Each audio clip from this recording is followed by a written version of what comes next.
Okay, so there's this guy, and he's a big guy. He was an ex-offensive lineman. Then he became a head coach in the NFL for the Oakland Raiders. He wore a lot of bad 70s clothes, and he was the head coach of this team. It was just a itch-in-the-mouth, crazy football team. And then he gets out, and then the next thing you know, he's in these beer commercials, and he's busting through walls, and he becomes a broadcaster, and he says boom and whap, and he's drawn on a telestrator, and he gets really loud, and he gets really fast. That's the old body slam, like they do in wrestling. Boom! He rides around in a bus. He doesn't like being in a plane across the country, going from town to town, game to game, city to city. People can't get close enough to him, but he's kind of a loner. He's a guy that likes his privacy, but on Sunday, he will light up your television screen with words that aren't even words. Boom, right there, that's a wham block. That's John Madden. Hello and welcome to another episode of Balls and Brew, the flagship sports podcast here on the Morgan You Know Podcast Network. I am your host, Rod Morgan. Producing this podcast, as always, our guy, James Jamriska. And joining me from turns out he's not joining me from North Carolina because he has COVID. And then I guess I'm going to have the producer of this, but nope, Jimmy Jamriska, he's got COVID. He's not joining us either. But from South Bend, still answering the bell, doesn't have COVID, ready to handicap football games, Josh Williams. Josh, hello. What's up, Rod? I do not have COVID. I did throw out my back earlier this week, so that'll tell the listeners how old I am. But I am COVID-free. All right. Well, actually, Jimmy and Chris are COVID-free as well, but they are unable to join us this week, and I just thought that I would make a joke about COVID because there are certainly a lot of NFL players out there who are unable to join us due to COVID, or are they? Mr. Williams, maybe we should actually start there real quick. We had a landmark decision between the NFL and the NFLPA. Catch us up on what exactly it means. Yeah, they went from having 10 days where you had to go in between games for unvaccinated players. Now it's down to 5. So now it was looking iffy if Carson Wentz was going to be able to play against the Raiders. Now it's like 50-50 whether or not he'll be cleared by then. So man, there was a lot of news flowing out this week for all the COVID stuff. I can't believe that basically, like, at some point after the way I've talked about the Colts all year long, here I am living and dying on whether or not Carson Wentz is going to play in a football game on Sunday, Mr. Williams. But here I am, like, because the Colts have a much better chance at winning this game with Carson Wentz. But I think they still have an outside chance of winning this game even with Sam Ehlinger, don't you think? Yeah, they do. The Raiders' offense has been kind of sputtering, other than like that flag fest with Hockey League in the Thanksgiving game against Chris's Cowboys where they scored like 30 points off like 27 penalties. Other than that game, their offense has been really sputtering since losing Henry Ruggs and Darren Waller. So the Colts should be able to get past the Raiders, but I think I would like their chances a lot more if Wentz suits up. Yeah, the Colts are they're one of a few teams who they absolutely are in the playoffs if they win. There are a lot of different other scenarios we could talk about. But you know what? We mentioned COVID there at the top. That's still a big, huge storyline through the NFL. But probably the biggest storyline this week was we lost an NFL Hall of Famer, a legend.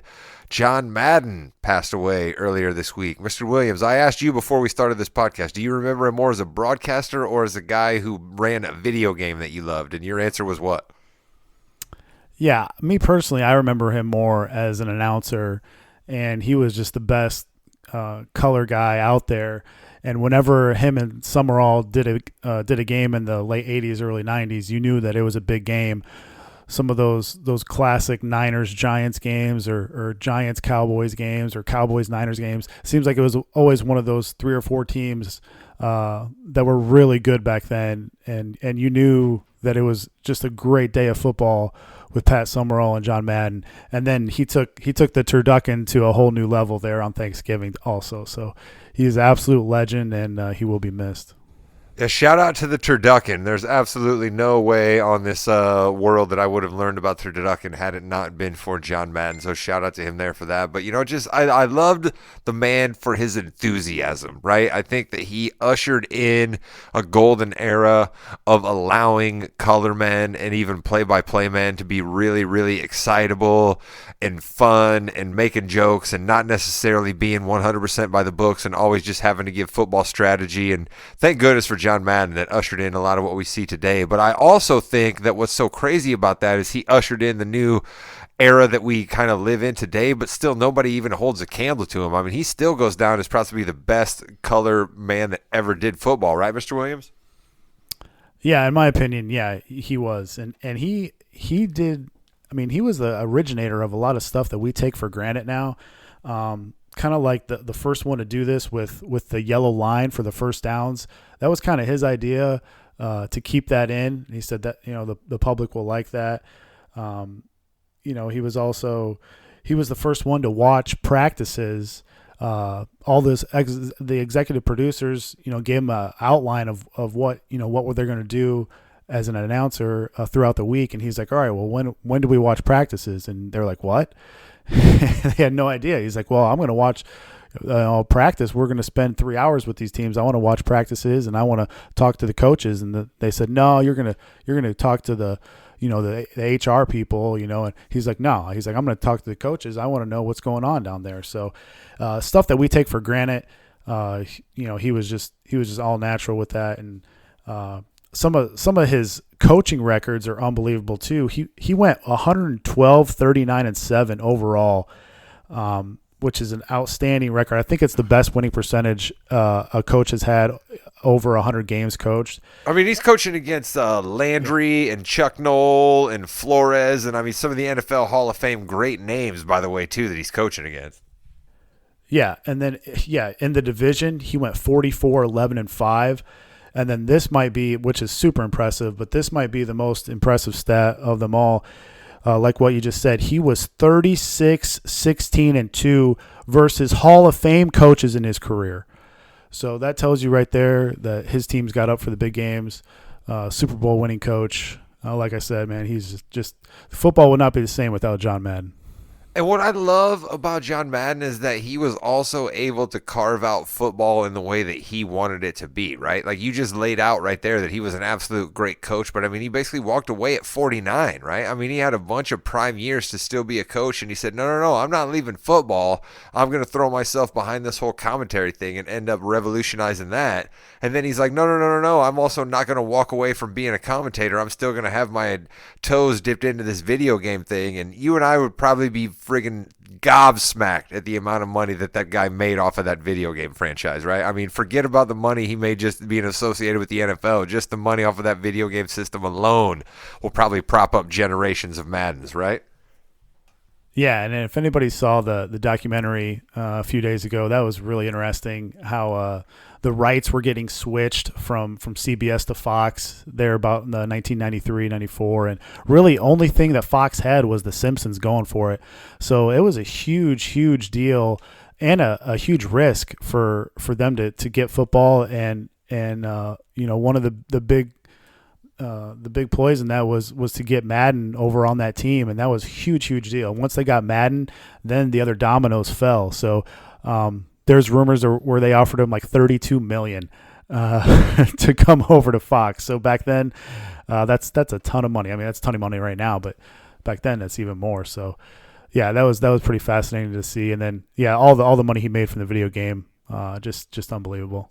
That's a pretty sneaky part of his legacy that you just pointed out right there, though, because he started at Fox when Fox first picked up the football, and he sort of legitimized them, right? And then he did ESPN Monday Night Football for a little while. People kind of forget about that. And then he even went over to NBC when they picked football back up and did their Sunday night telecast. He was the first one doing things with Al. So, I mean, he was literally the guy you would go to when you wanted to be like, hey, we're serious about doing this NFL thing, and we're serious about doing it well. So shout out to John Madden. And As it often goes, sometimes more famous people can overshadow other folks in the NFL industry, and that actually happened this week for anybody who's a big-time Chicago Bear fan or an ESPN 1000 AM radio fan up there out of Chicago. Jeff Dickerson, a guy who has covered the Chicago Bears for about 11 years.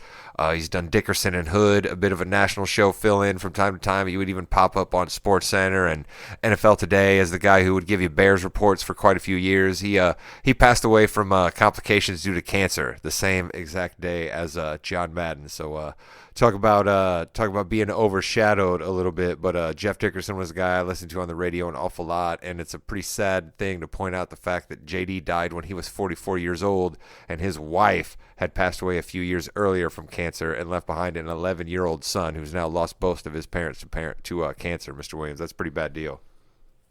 Yeah, that sucks, man, because I'm with you. I listened to a lot of ESPN 1000 in Chicago, and JD was great. And he not only did football, he would fill in with other sports too. So he was a very talented broadcaster, analyst, and just sad state of affairs there. I do think that the Twitter community has helped out his son, though. I think as of right now over 900,000, and I'm sure they'll hit the 1 million mark.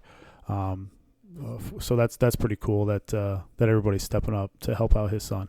Yeah, I believe his son's name is Parker, and there's a GoFundMe for Parker up there. You can find it. Adam Schefter sent it out on his Twitter account. Waddle and Sylvie, Carmen DeFalco, John Yurkovich, many of the ESPN 1000 luminaries all have that there if that's something that you are interested in doing. But let's move past the sad news about John Madden and JD and move on to what we do best here. Mr. Williams, last week we sent your picks out on social. So how'd you end up faring on your picks last week? Tell everybody out there. Oh, man, terrible. 1-2, and I lost the outright upset pick of the week. A lot of COVID issues with the Saints. Yeah, I was going to say Ian Book is not necessarily something you wanted to have a whole lot of NFL studying done on Ian Book was not possible. So, but also, as an Irish fan, I got to say, tough spot for him with a Saints team completely ravaged by COVID. Yeah, and I thought the Dolphins' win streak is a little overrated. Their 7-game win streak, and it still might be, but the Saints are just depleted on offense, and it's pretty obvious early there that I was on the wrong side. So hopefully get back on the right side here this week.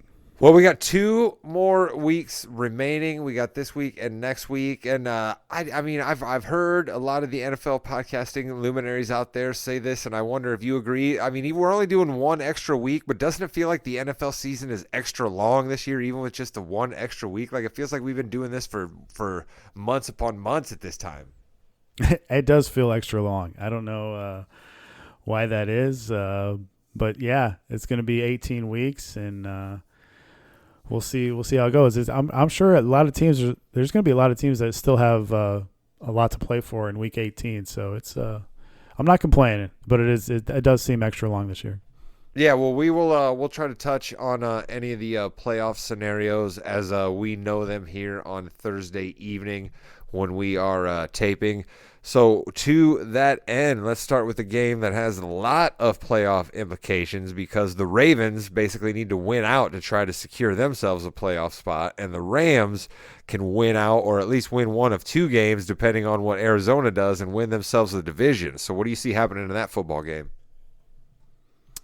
Yeah, Rams-Ravens. I was on the Ravens last week, and that was not good because they were totally depleted in the secondary. I was trying to middle that bet there, Ravens +7, and then still wanted Cincy to win for that long shot future for Cleveland to win the division. So that is still in play. We needed 3 things to happen last week. Jimmy gave me grief about it. All 3 happened, so all we need is 4 more to happen these next 2 weeks. But yeah, Rams-Ravens. I'm going over 46.5 in this game. Wow. Yeah, I mean, the Rams are averaging 29 points since their week. I'm not worried about the Rams end, so I'm still interested to hear what else you got coming from the Ravens side of this. Yeah, the Rams averaged 29 points since their Week 11 bye. Their games averaged the 7th most combined snaps and the 5th most total points. And only the Colts, This is interesting. Only the Colts score more on a pre-snap basis. The Rams have the 8th fastest situation-neutral offense, and the Ravens' opponents have operated at the league's fastest pace this year. The Rams rank 3rd in no-huddle usage. Only 3 offenses throw at a higher situation-neutral rate than the Rams. And we saw how beat up that Ravens secondary was last week versus a team that likes to throw. And no D allows more pass plays of 20-plus yards than the Ravens. And the Rams' O has posted the 3rd most explosive throws. The Ravens' opponents pass at the 2nd highest rate while games are close. Well, let me ask you this real quick on their defense, Mr. Williams. How much do you put on their defensive coordinator here? Because you just laid it out that they are way depleted on defense, and he's still basically doing that I'm going to give you everything gamble style. And, don't you think you have to back off a little bit when you're working with your 4th and 5th string players the way that he is in certain situations? That's how Wink Martindale plays, and he is going to blitz, and he doesn't really care, how you line up, man. He's going to blitz, and he's going to blitz some more, and they are really ravaged in the secondary. I thought that they would put up a better show against Cincinnati, but Cincinnati laid 41 on them. Ravens games averaging the 9th most combined plays, and over the last month, the 3rd most total points. So the Ravens are supposed to get Tyler Huntley back, maybe Lamar. I think that's an upgrade. Either one of them, obviously. I was going to say, Huntley's not bad. He's sneaky, not bad. Yeah, he helped me a couple weeks ago advance in my fantasy league. So shout out to Tyler Huntley there. But this is a big spot for the Ravens. I expect them to bounce back on offense a little bit more than they did last week. So 1 o'clock game 2. I know Chris is always worried about a West Coast team traveling east, but under McVay, the Rams are 8-2 straight up, playing at 1 o'clock on the East Coast. So I think they're going to be ready to go. I think their offense is going to be ready to go. These two teams combined for 51 a couple years ago on a Monday nighter, and really the Rams got embarrassed. So I think the Rams have extra motivation. I think this is a huge game for Baltimore. I'll take over 46.5. I was about to try to pin you down a little bit on this because you could convince me right now that you might be going with either one of these teams. So if I asked you who you thought was going to come out in the end as the victor here, who do you think it's going to be? Well, with the stats that I just threw out, it seems like the Rams, but there are some sharps that like the Ravens here this week. So that scares me a little bit for that future bet for Cleveland because I need the Rams to win this game here, but we'll see. I think it's going to be a close game. I think that's why I like the over here. I think both teams are going to be attacking each other, and it's going to be a really good game.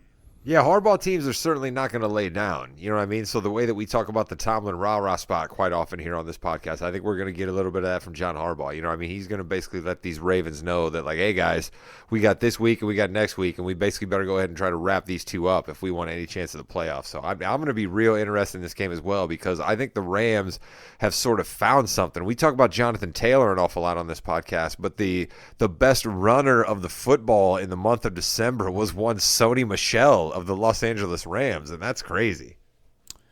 Yeah, and there's rumors that they could be getting Cam Akers back, which is unbelievable because he basically, tore an Achilles, I think, or tore his ACL prior to the summer camp. So, I mean, you would have thought that he would have needed an extra 4 or 5 months, but somehow he's already out there. So, we'll see. That could be just a ploy to maybe just get him on the playoff roster, but Henderson is out, though, for the Rams, so I think they're going to bring Akers up and be real interesting to see how he does if he gets any playing time this week against the Ravens.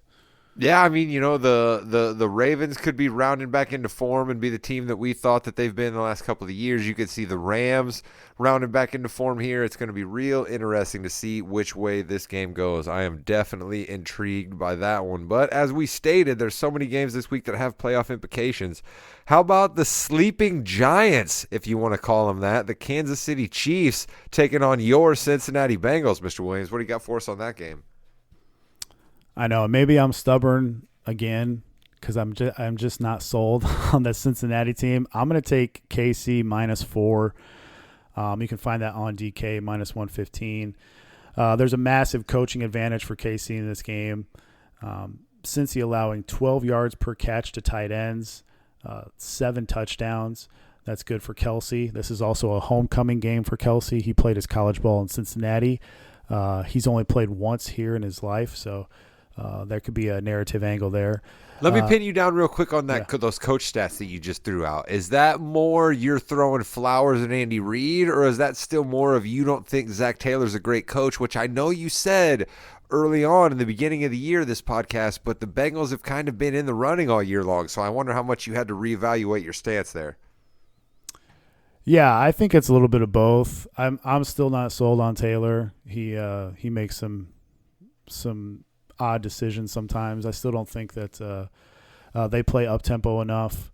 They go empty too often. I know Burrow likes that, but with the offensive line, I don't think that's a good scenario in the long term. But yeah, I mean, Andy Reid's got this team rolling. Side note, Andy Reid's 60-1 to win Coach of the Year. I know we talked about that pregame, and that's, I mean, he really 60-1. That's I would take Andy Reid right now at those numbers, just because I mean he's a guy who's easily could be in the running, and that's 60-1. That's a big payoff. And if you look traditionally at who wins Coach of the Year, it's usually first-year coaches, like Stefanski last year, or it's coaches that get that number one seed. And we don't really have any first-year coaches this year that are doing fantastic.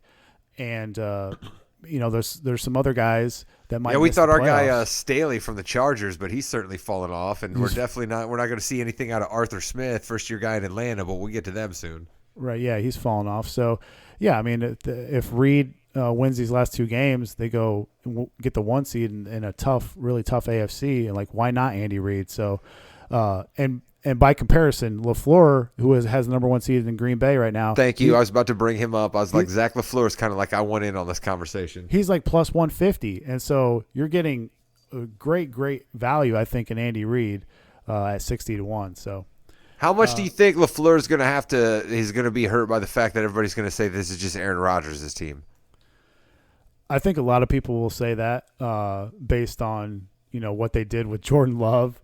I mean, that's kind of unfair for LaFleur, but he's made some head-scratching moments here, decisions recently, but he's done an okay job. I'm probably more high on Rodgers than LaFleur, but we'll see. He's in the driver's seat right now to win Coach of the Year. So it would be because we talked a couple of times recently about how we don't know that Aaron Rodgers is going to get a whole lot of support for MVP. It would be so interesting, right, if he didn't get those votes for MVP because, it's a media narrative thing and people are kind of anti him right now. And then his coach won Coach of the Year, first off, when even though all of us might in the back of our minds think that it all has to do with Aaron Rodgers. It'd be so interesting if that happened. Yeah. I mean, I tell you, they keep throwing up that record that he has, and that's like the best, out of the first, 3 years of a head coach. But like, that's mostly because of Rodgers. I mean, if you take Rodgers off that team, you give him a replacement level quarterback, his winning Let's see what he does with percentage Carson Wentz. You know what I'm saying, Mr. his Williams? winning percentage is going to go way down, maybe under 500. So, yeah, Rodgers is a good QB to have on your side when you're trying to win Coach of the Year. I like that, though. A little bit of Andy Reid love for Coach of the Year. That's a little bonus for everybody right there. Yeah, so getting back to that handicap, the Bengals are bottom 5 at defending the tight end. Mark Andrews tore him up last week. I think Kelsey's going to have a big game. There is 0 Bengals linebackers that have an above-average grade in coverage per PFF. They are a liability, and I think Andy Reid can scheme up a few plays to get some of those playmakers in space against those linebackers. Bengals also bottom 5 at defending running backs out of the backfield. Hello, Darrell Williams, Uncle Darrell, Cousin Darrell out there. So Bengals pass D 29th in yards allowed per pass. That's not a good recipe when you're playing Kansas City. Cincy's offense is still just 19th in efficiency, and this comes against the easiest schedule of defenses any team has seen this year by a mile. Somehow they've played the easiest pass schedule and the easiest rush schedule. So now the Bengals get a KCD whose weighted defensive efficiency is top 10, and since week 6, the Chiefs are 4th in EPA per play allowed, and that's after playing the 3rd toughest schedule of opposing offenses. So there's a lot of like schedule, detail in this handicap, but I really like KC -4. and we saw how banged up the Ravens secondary was last week. I think the Chiefs will have a similar success, this week against the Bengals. I like that there was a little bit of hidden Steve Spagnuolo love in there when you were shouting out Kansas City's defense, and there was also just a little bit of throwing some water on the Bengals there when you were talking about how they somehow have faced terrible defenses against the run and the pass.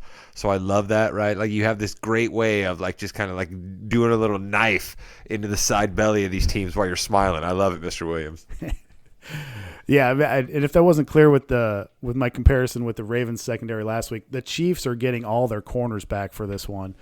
So I just don't think that Cincy will be able to throw like they did on the Ravens last week. So Chiefs D both top 10 in pressure rate and pass block win rate.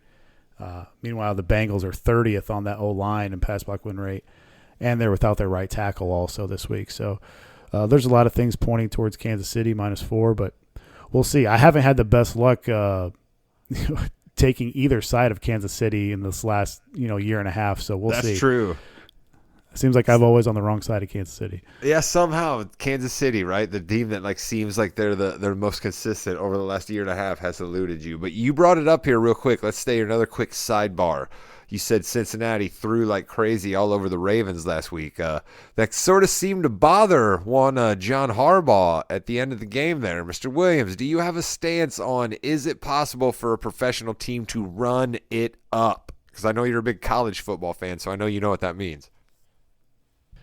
Yeah, and Harbaugh's got no place to be mad at this with what went on there. And if you weren't aware, it was Cincinnati was trying to get Burrow over 500 yards, and they did on that last play, I think to Mixon. And Harbaugh wasn't happy about it. But if you go back in time, maybe like 6-7 weeks, Harbaugh ran it when they were just going to kneel down against the Broncos. They called a timeout in there, didn't they, to get some extra yards? They wanted to keep the streak going of like most consecutive 100-yard games or something like that, rushing. And Fangio was real upset with it afterwards. So Harbaugh had nothing to say about that afterwards. So you if you dish it out, you better be able to take it. And I don't know, Harbaugh didn't seem like he really wanted to take that from Cincinnati. So maybe he was a little raw after getting swept by the Bengals this year. Yeah, I was gonna say you're shocking to find a Harbaugh brother basically going hypocritical on something, right? Saying one thing and doing another. That's completely shocking. His brother Jim up there in Ann Arbor never does anything like that. Shout out to Michigan getting ready to play in the college football championship a few days after this podcast airs. But let's move on to yet another game that has playoff implications because, believe it or not, one Arthur Smith, who we mentioned earlier, and his Atlanta Falcons still have an outside shot at making the playoffs in the NFC. Mr. Williams, how is it possible? And they're taking on the Bills. I have no idea how it's possible. And frankly, that's why I'm taking – and I never like to take these teams that are laying this amount of points, but I'm going to take Buffalo -14 at home versus Atlanta. And this is basically just on points here. Buffalo just beats up on bad teams. They beat Houston by 40. They beat the WFTs by 22. They beat the Jets by 28. They beat Carolina by 17. And Atlanta is extremely overachieving right now. They're 7-8, but their point differential is -122. Oh, my goodness. So if you factor that in, their Pythagorean theorem, they would be more like, I don't know, like 4-11 really should be their real record. So you got Matt Ryan playing outdoors in the cold in Buffalo. You got Buffalo kind of rolling here. If they win their last two, they're going to win the AFC East. I hate laying this amount of points, but if you're going to do it with any team, I think Buffalo is the team to do it because they'll just keep on chucking on you. They'll throw the pigskin around all day. And if you're going to fade against a team giving up 14, I think you want to do it against the Falcons because they just dink and dunk all day. They can't score any points. They have a terrible red zone offense. So I'll take Buffalo -14 here against Atlanta. Let's drill down here real quick on some quarterback talk out of this matchup. If you're an Atlanta Falcons fan, how many more years do you think you'd be amenable to Matt Ryan as your quarterback at this point, Mr. Williams? If it was me, this would be the last year. I think they have to blow that team up, trade for Minshew or trade for. There we go. Yes. Trade for Hurts. Maybe if Philly doesn't want to, bring back Hurts. I don't know. Look at Philly. They want to go to the stash. I love it. But there's a few quarterbacks out there that Jimmy G might be looking for a new place. We'll see this weekend, right? That We'll that see. team that you're not supposed to mention, but one Trey Lance, it looks like he's going to be playing this weekend. So we'll see what they got in him because he certainly didn't look great in his other appearance thrust out there earlier this year. But yeah, they got a long rebuild to go. They're almost like the Bears, where you can see that they have to rebuild, and they're not even rebuilding yet, so they're even further away. But I mean, they have a much better quarterback. Matt Ryan's still a better quarterback. I was going to say they clearly think they Bears. still have something, and that's why Yeah. they thought it was okay for them to draft Kyle Pitts, who you continue to insist to me has been okay as a tight end, and I'm kind of like I hoped for more. He's top 5 tight end right now in scoring, and I think he's only 122 yards away from breaking Mike Ditka's record for rookie tight end. Nice, Coach receiving Dicka. yards. Coach Dicka, yep. So Anytime you can bring up the coach. Well, let's also shout out old Josh Allen because he was amazing in that game last week. I mean, there were certain situations where it looked like the Patriots had them absolutely nailed down, and if it wasn't for Josh Allen's ability as a football player all on his own, the Bills might have been in trouble in that game. he was awesome that game. Yep. He that huge fourth down where it looked like he was going to get stuck about 5 yards behind the line of scrimmage. He just did a great job maneuvering, and he actually ended up getting like 7 or 10 yards on that play. That was a huge play. They finally got the running game going a little bit. And they just, from the start, you could tell that was a different Buffalo team. Like, they were super aggressive and just not just aggressive, but they were focused. And you can see it with Josh Allen's reaction when they had that last rushing touchdown to go by double digits. He was super pumped, and that was a huge win for Buffalo. Yeah, it really was because I mean, you count me in the camp of somebody who thought that New England was just going to kind of run and end up winning that division the way that they always do. So for the Bills to pull that win out and still have an outside shot at winning that AFC East, color me surprised on that one. Mr. Williams, your outright upset pick for the week. Where are you going? Yeah, so this one I'm buying low on the WFTs and I'm selling high on the Philadelphia Eagles. If you fade the teams that need to win versus teams that already are out of playoff contention, that has been a profitable angle over the last 2 weeks of the season, dating back for a long time. And the last time these teams played, Philly was coming off a bye, and the look-ahead line was Eagles minus 2.5 in Philly. Now the Eagles are on the road, and they're laying over a field goal. Everyone is back off of COVID for the WFTs. And I know WFTs just got drilled on national TV. That's why I'm buying low on them. But teams coming off a 28-point loss the previous week are 78, 46, and 5 ATS since 2003. That's a 63% winning clip. And, I'm just selling high on Philly here. They have to win this game to get in the playoffs, and I think Washington's going to play a lot more looser than Philly here. So I'll take Washington getting the outright victory in D.C. over Philly. Nice. All right, I like that. That's actually an upset pick that I'm not going to give you a bunch of guff about. But see, I'm going to talk this out with you here for just a second. I'm between two games right here. All right, I'm loving me some Davis Mills and the Texans having a spur up under their ass and deciding to play the Niners really, really tough. The Niners are going to Trey Lance, who we talked about earlier. Jimmy G's out. Trey Lance didn't look all that great. The Texans are getting 12. I like that game. But you know what else I like? Answer me this, Mr. Williams. Have you ever seen a team look worse in winning a football game than your Chicago Bears did last week winning that Seattle game? Oh my gosh. And at least they had the gumption to go for 2 there at the end. And what a catch by Demir Bird. That was an awesome catch. That's the only credit I'll give those guys. But I don't know how in the world They are laying 6 to the Giants. I know the That's Giants. what I mean, but I don't know who's playing. I don't know who's playing QB for the Giants. So that's what I mean. I'm between these two games right now for my pick, Mr. Williams. It sounds like Glennon, and as how bad Glennon is, he's still better than Jake from State Farm. But yeah, I don't. The Bears shouldn't lay 6 to anybody. So I don't blame you there if you want to take the Giants. That's what I mean. I'm back and forth between the two, and I'm gonna take the Giants. Like you said, the Bears. I just don't understand any circumstance in our year of our Lord 2021, which will still be. Actually, it'll be 2022 when the Bears are playing this football game. But in the year of our Lord 2022, where the Bears should be getting nearly 5.5, 6 points, like you said. So give me the Giants as my upset special of the week, even if it's the big, long-necked Mike Glennon getting some revenge on the Bears, because some of you Bear fans might forget, but Glennon was a Chicago Bear for a while. Oh, how could you forget the Glennon experience? And, the Giants play better on the road anyway. So, the Bears have won just twice by more than a touchdown all season. And prior to this, their biggest price was -3 versus Detroit. So, -6, 6.5 is just way too much for this terrible, terrible Bears team. Well, let's hope that we don't have to spend too much time worrying about the Bears the rest of the year. Go Colts. I am officially on the bandwagon. Let's go get this win over the Las Vegas Raiders and just not make me have to sweat it out in the final week, Mr. Williams. That's my wish for week number 17.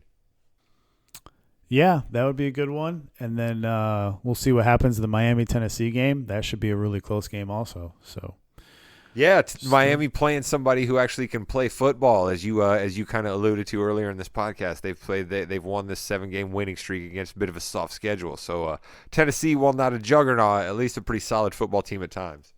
Dolphins' first team in NFL history to have a 7-game losing streak and a 7-game winning streak in the same season. Well, if that doesn't sum up NFL football in 2021, 2022, I don't know what does. Mr. Williams, thank you so much for riding shotgun with me, man. Just you and I, just a little tag team back again. Checking the record. Let's begin for everybody this week. Yeah, no problem. I'm fortunate enough to be playing in the Super Bowl for my fantasy league, so let's go. Congrats. I like to hear that. I was beat by one Chris King in our fantasy playoffs. Is that the reason he's not on this podcast this week? I don't know. I'll let you decide for yourselves, you listeners at home. But Mr. Williams, since Mr. King is not here, I will give the final word to you here in just a second. But I want to let you know that you can check out the Mrs. Morgan You Know's blog, My Ambitions as a Writer. She is going to have up her 22 different books that she read last year. She's going to have up her review, her star rating, a little synopsis of all of them, whether you should or shouldn't read it. Mr. Williams, can you believe that she goes to work, raises a 10-year-old, sometimes hosts this podcast, and still read 22 books last year? I think that's Wife of the Year material. Absolutely. So check that out on themorganyouknow.com. Check us out next week when we come back for the final week of the NFL season here on Balls and Brew. And there is also wrestling content coming your way. I am finally going to jump back on the WWE train and watch wrestling again and join all of the rabid wrestling fans out there in the world for an episode of Yeah We Know in the Ring with Jimmy and Hot Rod. And there'll be another Morgan You Know coming at you about a movie that came out in 1990 that absolutely 100% should have been a juggernaut stone cold hit and wasn't, and we'll examine it. More on that in the future. That's a teaser. Mr. Williams, final word goes to you. Happy New Year to everybody, and goodbye, Internet.